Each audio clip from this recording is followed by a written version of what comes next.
इन्नल हम्दुलिल्लाह वस्सलातु वस्सलामु अला रसूलिल्लाह अम्मा बअदु फ़अऊज़ु बिल्लाहि स्समीइल अलीम मिनश शैतानिर रजीम मिन हम्ज़िहि व नफ़्ख़िहि व नफ़्सिहि बिस्मिल्लाहिर रहमानिर रहीम क़द अफ़लहल मुमिनून अल्लज़ीना हुम फ़ी सलातिहिम ख़ाशिऊन वल्लज़ीना हुम अनिल लग़्वी मुअरिदून। मोहतरम सामीन और मुअज़्ज़ज़ नाज़रीन, जो अहबाब बैठे हुए हैं और जो अहबाब हमें लाइव देख रहे हैं, आज की नशिस्त जैसा कि ऐलान किया जा चुका है कि शादी की गैर शरई रसूमात। देखें, शादी एक शरई हुक्म है। जिस तरह नमाज़ पढ़ना शरई हुक्म है, रोज़ा रखना शरई हुक्म है, ज़कात देना शरई हुक्म है, हज करना शरई हुक्म है, इसी तरह एक मुसलमान के लिए शादी करना शरई हुक्म है। ये अलग बात है कि जिस तरह हज के लिए इस्तिताअत की शर्त है, ज़कात भी ज़ाहिर है जो साहिब इस्तिताअत होगा वो देगा। इसी तरह बाज़ लोग शादी की इस्तिताअत नहीं रखते, शरीयत ने उनको मुस्तस्ना करके ये बात आम तौर पर इरशाद फरमा दी, या माशर शबाब मन इस्तता मिनकुमुल बाअता फलियतज़व्वज। और याद रखिए, ये सिर्फ़ नबी करीम सल्लल्लाहु अलैहि वसल्लम की हदीस में हुक्म नहीं, कुरान करीम में भी सूरह नूर में अल्लाह तबारक व तआला ने इरशाद फरमाया, व अनकिहुल अयामा मिनकुम वस्सालिहीन मिन इबादिकुम व इमाइकुम,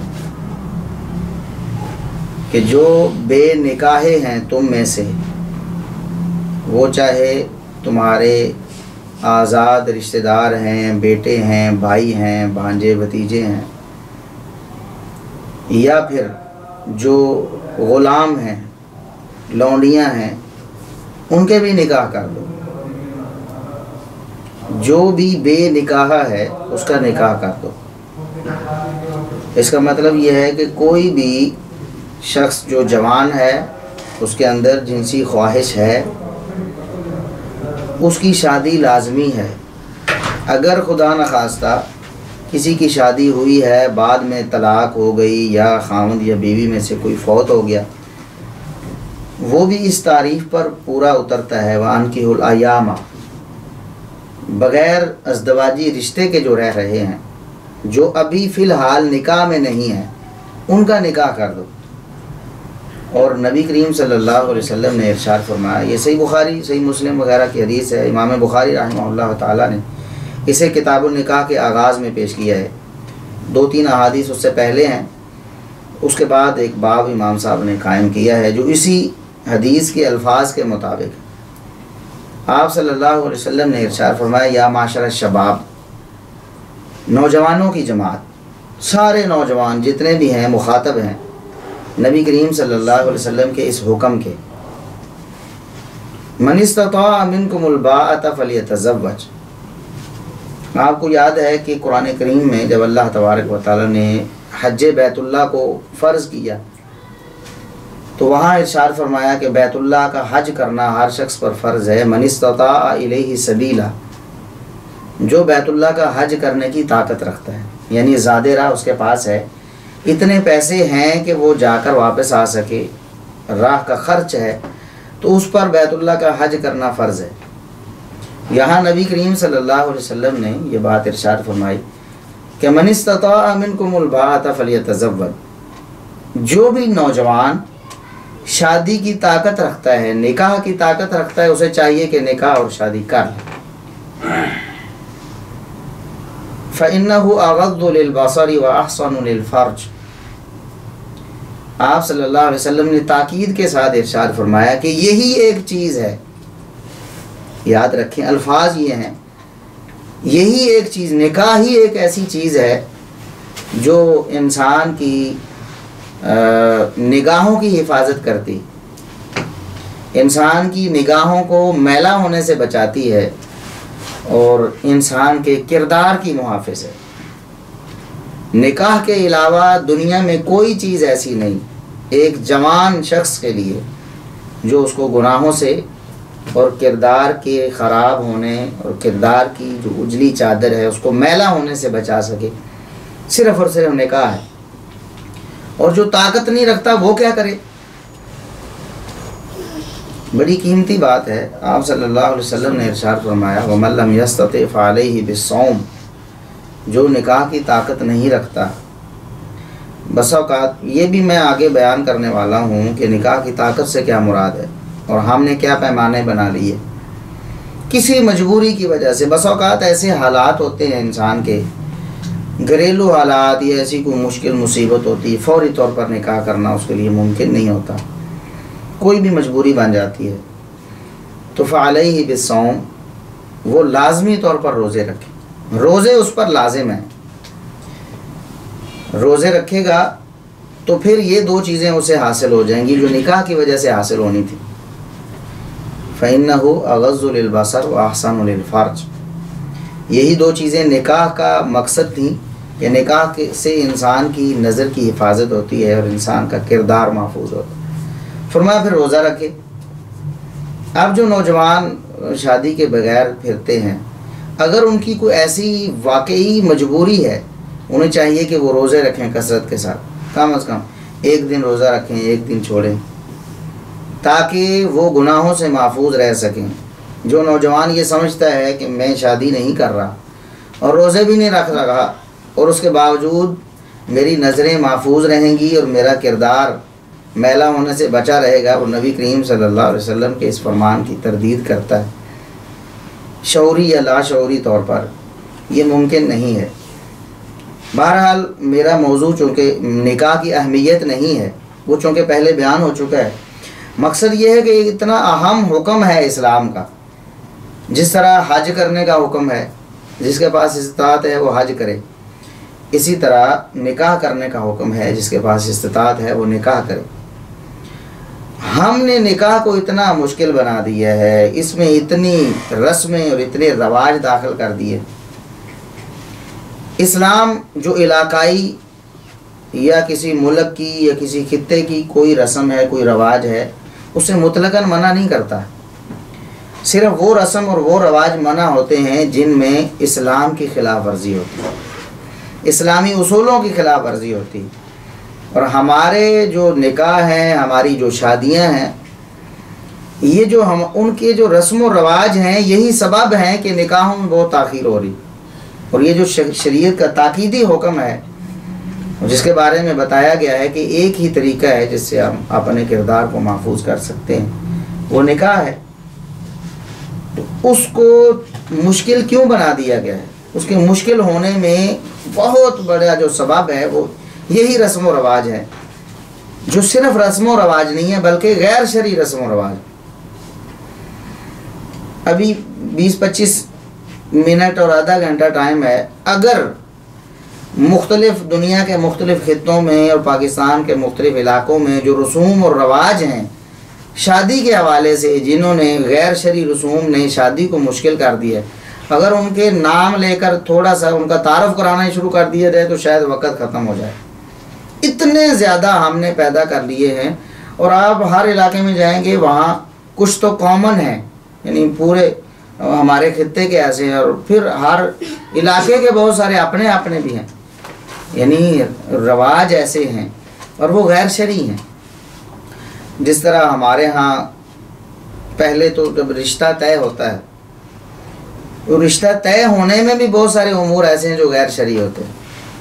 मिसाल के तौर पर इस्लाम ने इतनी इजाज़त दी है कि एक मर्द है, उसने शादी करनी है किसी औरत से, उसे मालूम होता है कि फ़लाँ औरत है, उसके साथ मेरा रिश्ता तय होने जा रहा है, मेरी शरीके हयात बनने वाली है, तो मामला तय होने से पहले उसको एक नज़र देख ले। एक नज़र जिस तरह देखते हैं, अचानक देखते हैं ना। आपको पता है नबी करीम सल्लल्लाहु अलैहि वसल्लम ने इरशाद फरमाया कि किसी मुसलमान मर्द के लिए ये जायज़ नहीं है कि किसी गैर महरम की तरफ देखे। हाँ, एक जो अचानक नज़र उसकी पड़ जाती है, मतलब वो जा रहा था गली में, बाज़ार में, एक बेपर्दा औरत उसके सामने आ गई, अचानक उसकी नज़र पड़ गई है, तो आप सल्लल्लाहु अलैहि वसल्लम ने फरमाया इतनी ही उसके लिए रुख्सत थी कि उसकी नज़र पड़ गई, उस पर गुनाह नहीं हुआ उसको। अगर उसने उसको बरकरार रखा तो ये दूसरी नज़र है, फिर तीसरी है, फिर चौथी है। तो ये आप जिस तरह अभी तो माशाल्लाह टेक्नोलॉजी का दौर है, आप जानते हैं, कुछ अब आप जानते होंगे कि ये जो कैमरा है, तो कैमरे लगे हुए हैं ना, कैमरा क्या करता है, ये जो वीडियो आप मतलब बनाता है, बाद में आप उसको चलाते हैं, ये मुतहर्रिक तस्वीर होती हैं। तो ये जो आम कैमरे हैं, एक सेकंड में 25 तस्वीर आम कैमरे बनाते हैं, कुछ कैमरे 50 बनाते हैं, कुछ इससे भी ज़्यादा। एक सेकंड में, वो जो एक सेकंड में बार बार तस्वीर बनती है, जब उसको चलाया जाता है तस्वीर, तो वो हरकत करती नज़र आती है, जिस तरह बिल्कुल आपके सामने लाइव बोल रहा हूँ। बिल्कुल इसी तरह आँख भी अक्स बनाती है, बार बार बनाती रहती है। तो ये जब आप एकदम उसे देखते हैं और फ़ौरन नज़र झुका लेते हैं, ये तो एक नज़र हो गई। अगर आपने उसको बरकरार रखा तो आप ये ना समझे कि मैंने तो पहली ही नज़र लंबी कर ली। ये अक्स बनते जा रहे हैं आपकी आँख में, और आपके दिमाग में महफूज होते जा रहे हैं उस मेमोरी में, जो आपके दिमाग को ख़राब करती जाती है। ये एक वायरस है। ये जो बदनज़री है, किसी गैर महरम औरत को देखना, ये भी वायरस है जो आपके दिमाग में जो मुफीद मालूमात है उनको ख़राब करता है, आपके इस्लाम को मुतासर करता है। बाज़ लोग समझते हैं कि इसमें कौन सी इतनी बड़ी बात, देखने से बहुत। आप देखते हैं डॉक्टर, आप किसी की नज़र कमज़ोर होती है, उसकी आँख का ऑपरेशन होता है, इस तरह उसको बताते हैं कि आपने इन चीज़ों की तरफ नहीं देखना, ग्रीनरी की तरफ। पहले तो वो आँख पर पट्टी सब्ज़ लगा देते थे कि आँख को सब्ज़ चीज़ नज़र आए, उससे फ़ायदा होता है। अब भी साइंस बताती है कि सरसब्ज़ चीज़ों को देखने से आपको फ़ायदा होता है, आपकी नज़र को भी फ़ायदा होता है, आपके दिलो दिमाग को भी फ़ायदा होता है। ये तो एक आम चीज़ है, सरसब्ज़ चीज़ है, कोई पौधा, कोई फूल है। तो एक इंसान के साथ जो जज्बाती ताल्लुक़ है उसका, एक मुखालिफ जिन्स का, उसको देखकर आप समझें कुछ नहीं होगा। तो आपकी नज़र बार बार उसे हमारी टेक्नोलॉजी और ये जो कैमरे की ज़ुबान में उसको फ्रेम कहते हैं, एक फ्रेम रिकॉर्ड होता है। और ये जो कैमरे हैं जो मसनूई हैं, जो मसनूई कैमरे हैं, ये अगर एक सेकंड में 25-50 और इससे ज़्यादा फ्रेम रिकॉर्ड करते हैं, तो अल्लाह का जो बनाया हुआ जो कैमरा है नज़र का, ये कितने फ्रेम रिकॉर्ड करता होगा, अंदाज़ा करें। तो फ़ौरन आप नज़र को झुका लें। बताना ये चाह रहा था मैं, बात लंबी हो रही है, कि अल्लाह के रसूल सल्लल्लाहु अलैहि वसल्लम ने फरमाया कि एक नज़र आपको माफ़ है जो अचानक पड़ जाए। बिल्कुल इसी तरह अगर आपने किसी औरत को देखना है तो एक नज़र, जिस तरह अचानक नज़र पड़ती है, बंदे को शक्ल सूरत को इजमाली सा खाका आ जाता है, पसंद आ गई चीज़। और ये भी उस सूरत में कि इंसान मतलब कोई मसला है, आप सल्लल्लाहु अलैहि वसल्लम ने फरमाया, ये सही बुखारी वगैरह में एक सहाबी को फरमाया कि उसको देख लो, फ़इन्ना फ़ी आयुनिल अंसारी शयअन, अंसार की जो औरतें हैं, मर्दों में भी मसला होगा, औरतों की आंखों में बसा होता है मसला होता है। बाद में तुम कहो कि ये मुझे बदसूरत लगती है और ज़िंदगी का मामला ख़राब हो जाए निकाह के बाद, तो उससे पहले देख ले, एक नज़र देख लो।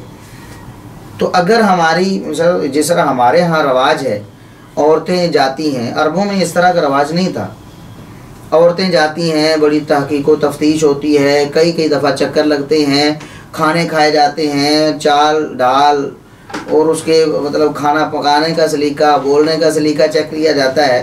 तो फिर इसकी कोई गुंजाइश नहीं रह जाती फिर कि कोई इसरार ही कर ले, अगर मुमकिन है तो एक नज़र देख ले, वरना कोई ज़रूर। लेकिन हमारे यहाँ क्या होता है, एक नज़र नहीं, कई मीटिंग्स होती हैं, उसको कहा जाता है जी ये इनको मौका दिया जा रहा है एक दूसरे को समझ लें। याद रखें, जब भी एक मर्द और एक औरत जो गैर महरम हैं वो एक दूसरे के साथ जमा होते हैं, कोई तीसरा उस वक़्त नहीं होता। नबी करीम सल्लल्लाहु अलैहि वसल्लम फरमाते हैं कि तीसरा फिर शैतान होता है, तीसरा शैतान होता है। कोई जितना मर्जी समझ ले मैं तो बहुत पारसा हूँ, कोई पारसाई नहीं है। ये पहली एक यानी शादी ब्याह के हवाले से जो पहली एक ख़राबी है, जो रिश्ता तय होने से पहले शुरू हो जाती है। एक दूसरे को समझ लें जी, एक दूसरे के साथ आउटिंग पे चले जाएं, डेटिंग पे चले जाएं, पता नहीं क्या क्या खुराफात है हमारे यहाँ। इसकी इस्लाम में कतन कोई इजाज़त नहीं है। अगर किसी ने बड़ा उसका इसरार है देखना है तो छुप कर एक नज़र, अचानक वाली जो नज़र देख ले और बात ख़त्म। और वो भी गैर महरम की मौजूदगी। औरत का कोई महरम साथ है, उसका बाप है, उसका भाई है, उसके साथ मौजूद है, आप अचानक उसको एक नज़र देख सकते हैं, जिस तरह से आबी ने छुप कर देखा था, दरख्त की ओट में छुप गए, वहाँ से गुजरना था तो नज़र पड़ गई, बस इतना माहौल। इसके अलावा जितने हमारे मामलात हैं वो सारे इस्लाम की नज़र में नाजायज़ और हराम है। उसके बाद मंगनी का मामला आ जाता है, मामला तय हो गया, अल्लाह अल्लाह करके कितने चक्कर लगे, आना जाना हुआ, तोहफे तोहफ़ का लेन देन उससे पहले ही हो गया बहुत ज़्यादा। फिर मंगनी पे बात आती है। मंगनी क्या है? इस्लाम की नज़र में अल-खितबा कहते हैं, पैगाम निकाह। आपने एक औरत से शादी करनी थी, आपने अपने किसी अजीज़ रिश्तेदार के हाथ पैगाम भेज दिया, वो मर्द हो औरत हो, मर्द के लिए ऐसी कोई शर्त नहीं है, किसी के ज़रिए किसी के हाथ पैगाम भेज दे, खुद पैगाम दे दे, पैगाम चला गया है। अब आगे उन्होंने पैगाम अगर मंजूर कर लिया, यही खितबा है बस। पैगाम निकाह को कहते हैं मंगनी, ये इस्लाम की। तो हमारे यहाँ चूँकि ये अहदो पैमान होता है, हम शादी करेंगे तो ज़्यादा से ज़्यादा अहदो पैमान है, उस पर लंबे चौड़े खर्चे। अब तो होटल बुक होते हैं, बाकायदा मैरिज हॉल्स वो बुक होते हैं, उसमें फिर वही मर्द औरत का इख्तिलात। इस्लाम ने जिन चीज़ों से मना किया था, एक नज़र पड़ने से मना किया था, और वहाँ तो मर्द औरत जमा होते हैं और औरतें अपनी ज़ेबो ज़ीनत बनाओ श्रृंगार करके वहाँ आई होती हैं। नौजवान लड़के और लड़कियाँ गप्पे लगाते हैं एक दूसरे से, और फिर जिनका अभी तक शरी कोई रिश्ता कायम नहीं हुआ, मर्द और औरत, लड़की और लड़के का, उनको एक साथ बिठाया जाता है, फिर अंगूठियाँ पहनाई जाती हैं। सब गैर शरी हैं, सब हराम है इस्लाम की नज़र में, और इंसान के ईमान के लिए बहुत ख़तरनाक हैं ये मामलात जो हमारे यहाँ होते हैं। अब मंगनी होती, फिर उस पर लंबे चौड़े अखराजात, बड़े लंबे चौड़े खाने, और फिर इतने के मतलब लाखों के अखराजात आम लोग कर लेते हैं जो मुतवस्सित तबके के हमारे हैं, और जो अमीर लोग होते हैं करोड़ों रुपए खर्च कर लेते हैं सिर्फ मंगनी पे। मंगनी बाकायदा वो शादी से ज़्यादा फंक्शन होते हैं, बाकायदा उसके कार्ड छपते हैं, अब तो बाकायदा उसकी दावत होती है, लोग शरीक होते हैं, और उसी तरह सारे मामलात होते हैं। और गैर शरी औरतों मर्दों का इख्तिलात वगैरह, और गाना बजाना तो लाजमी जुज़ है। फिर वहाँ जो फंक्शन होता है उसमें गाना बजाना लाजमी जुज़ है। और फिर हमारे यहाँ जो लोग, अल्लाह माफ़ फरमाए, फिर नौजवान तबका है, फिर शबाब कबाब की महफ़िलें भी, और ये सारा मामला, तो ये सारा कुछ मंगनी के नाम पे होता है। और फिर खुदा न खासा बाद में मंगनी टूट जाती है तो फिर दुश्मनियाँ होती हैं, ये हमने इतना खर्च किया, हमने उतना खर्च किया, लाखों करोड़ों लगा दिए, मंगनी ख़त्म हो गई। मंगनी के बाद फिर उमूमन बहुत से लोग ऐसे होते हैं जो मंगनी से पहले तो गैर शरी ताल्लुक़ नहीं रखते, यानी ये दीनदार तबके की बात नहीं हो रही। जो बेदीन तबका है या दीन से दूर तबका है, वो तो वैसे ही उनका मामला खुला है, लड़कियां लड़के मिलते हैं, गप्पे लगाते हैं, डेटिंग करते हैं।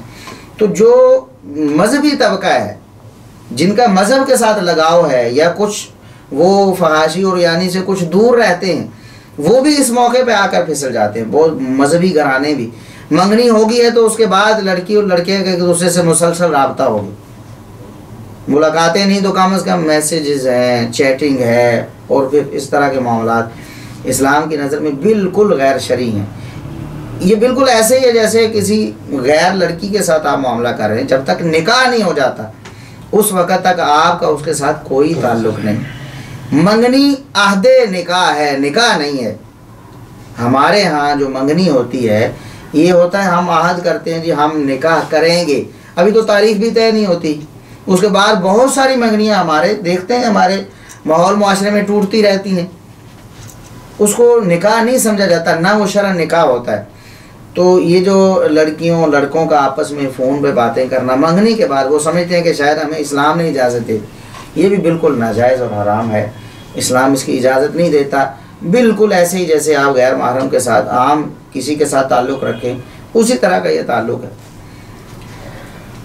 उसके बाद अगर शादी तय हो जाती है, डेट तय हो जाती शादी की, फिर बहुत सारी ऐसी रस्में, बहुत सारी, और वो अक्सर उनका ताल्लुक़ हिंदू मुआशरे से, यानी मुसलमान हिंदुओं के साथ रहे हैं, वहाँ का उनका चाल चलन उन्होंने इख्तियार किया, उनके बहुत सारे तरीक़े उन्होंने अपनी ज़िंदगी में अपना लिए।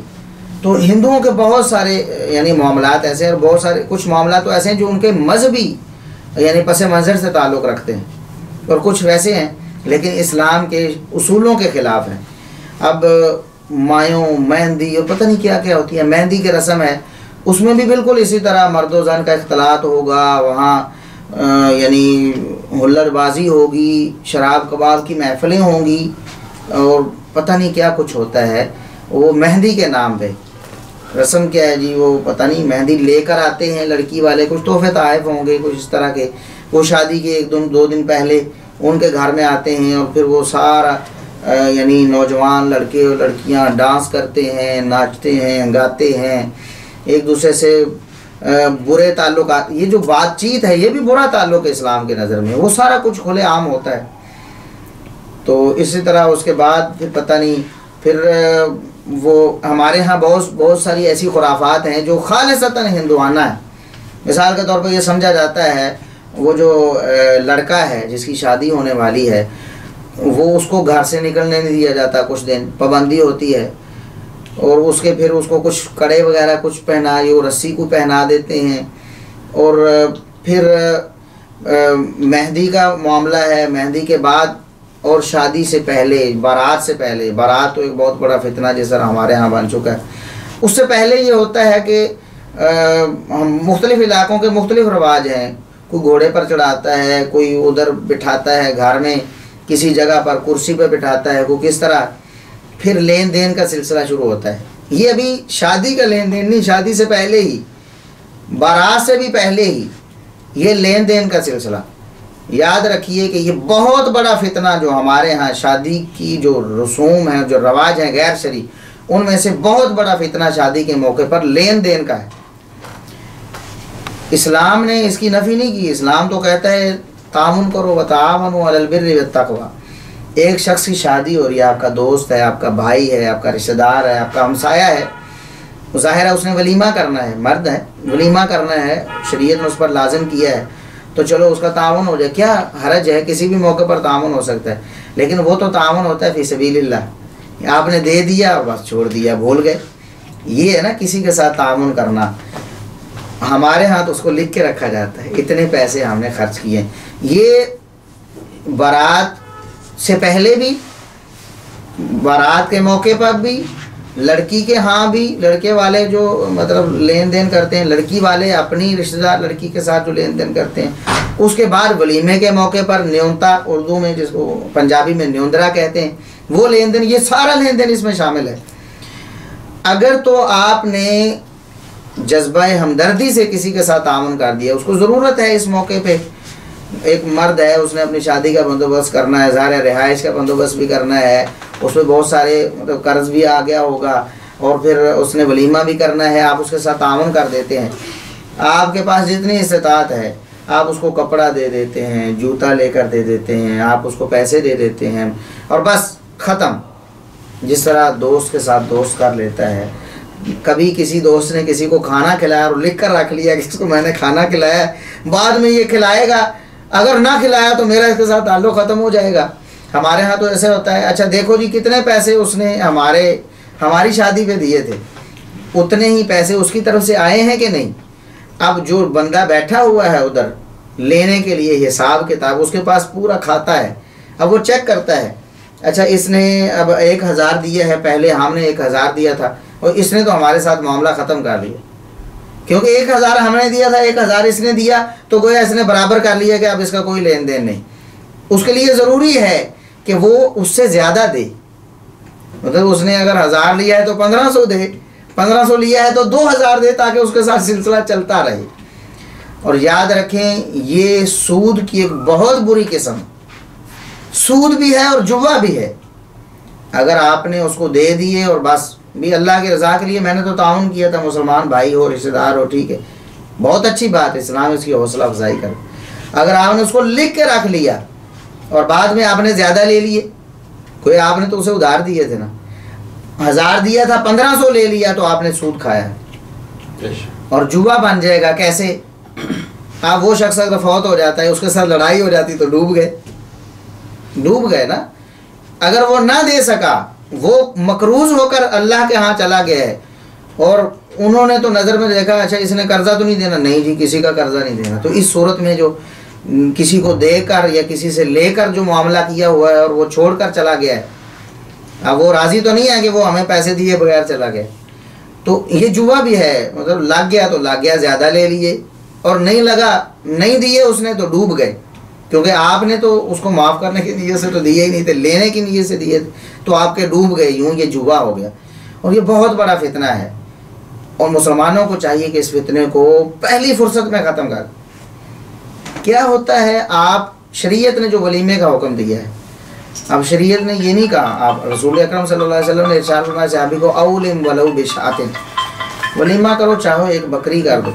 और ये आप सल्लल्लाहु अलैहि वसल्लम ने उस सहाबी को नहीं फरमाया जो नादार था, ये अब्दुर्रहमान बिन औफ रज़ी अल्लाह तआला अन्हु जो जाने माने ताजिर हैं, मदीने में गए हैं हिजरत करके, पास कुछ भी नहीं है, ये तो अंसारी जो भाई बना है उसने ऑफ़र की है, मैं आपको अपना आधा घर दे देता हूँ, माल दे देता हूँ, मेरी बीवी एक से ज़्यादा एक को तलाक दे देता हूँ, उससे आप निकाह कर लो।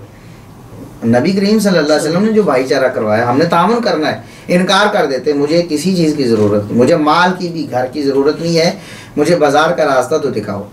फिर तिजारत करते हैं, अल्लाह बरकत देता है, देखते ही देखते मालदार लोगों में शुमार हो जाता है। तो नबी करीम सल्लल्लाहु अलैहि वसल्लम, ये सही बुखारी का वाक़या है ना, सही बुखारी में मज़कूर है, आप सल्लल्लाहु अलैहि वसल्लम पूछते हैं अब्दुर्रहमान लगता है शादी कर ली। अंदाज़ा करें शादी को कितना आसान बनाया, कौन से रस्म व रवाज हैं शादी में। अभी तो हमें कोई अगर दावत ना दे, उस्ताद शागिर्द को कहेगा अच्छा हमें तो बुलाया ही नहीं आपने, दोस्त को अच्छा शादी करवा ली है, हमें बताया ही नहीं, नाराज़ हो जाएंगे, बड़ी बड़ी नाराज़गियाँ कर लेंगे, गिले शिकवे होंगे। देखें मदीने में ही रह रहे हैं सहाबी, शादी करते हैं, नबी करीम सल्लल्लाहु अलैहि वसल्लम को कोई मालूम नहीं, कितनी आसान है शादी शरीयत में। एक और वाक़या बयान करूँगा कि इस्लाम ने शादी का क्या तस्वुर दिया, हमने इन रस्मों और इन रवाजों की वजह से उसको क्या बना दिया, मुश्किल तरीन मामला हमारे यहाँ शादी का बन गया।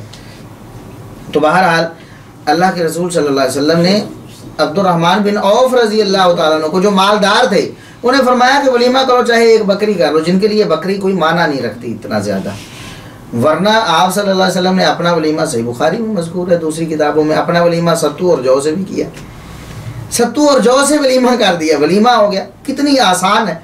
और हमने वलीमे के लिए कितनी ज़्यादा मामलात, अभी तो हम आगे निकल गए, बारात का मामला आना था, बारात से पहले ही लेन देन हुआ है, और वो सारे मामलात कुछ शिरकिया मामलात हैं जो इस तरह कर गुज़रते हैं मुसलमान। अब बारात है, एक फ़ौज है जो शायद समझते हैं कि वो लड़की को फतह करने जा रहे हैं, उनके साथ असला है, वहाँ जनाब आतिशबाजी का मुजाहरा करेंगे, वहाँ असला चलाएंगे, किसको क्या बता रहे हैं आप।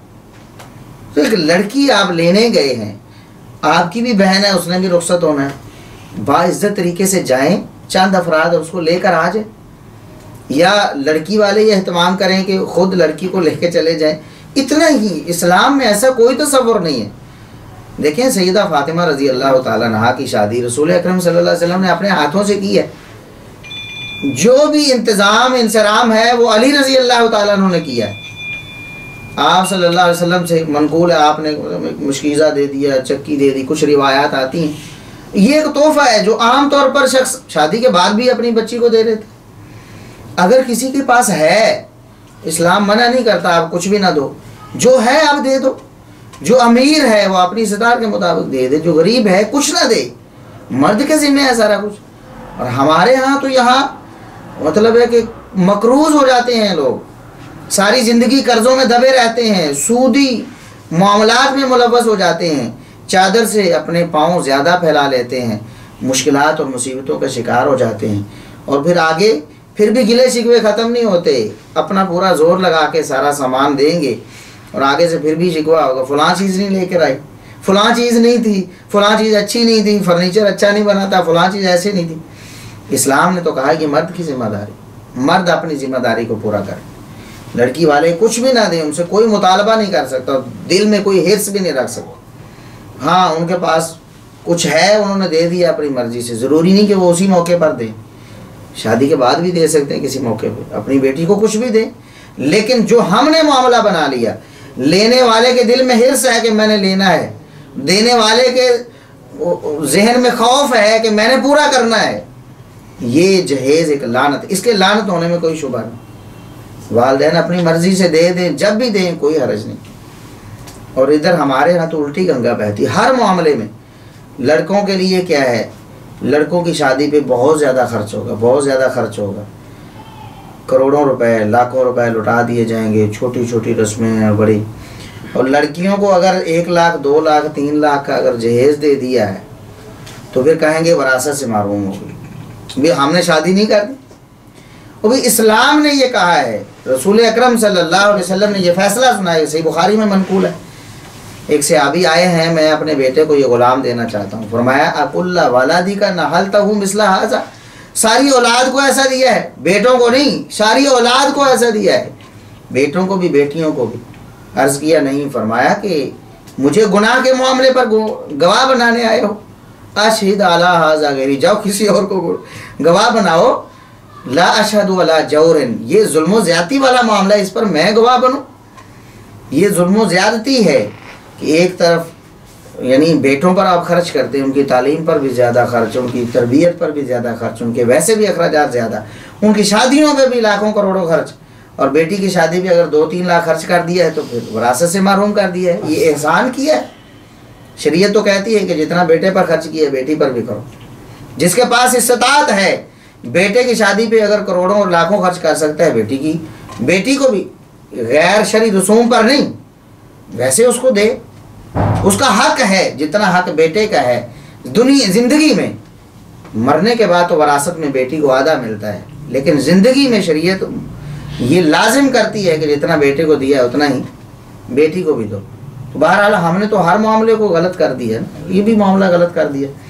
तो ये जहेज़ का लेन देन, लेने वाला अगर दिल में हिर्स रखता है कि इतना आना चाहिए, लानत है।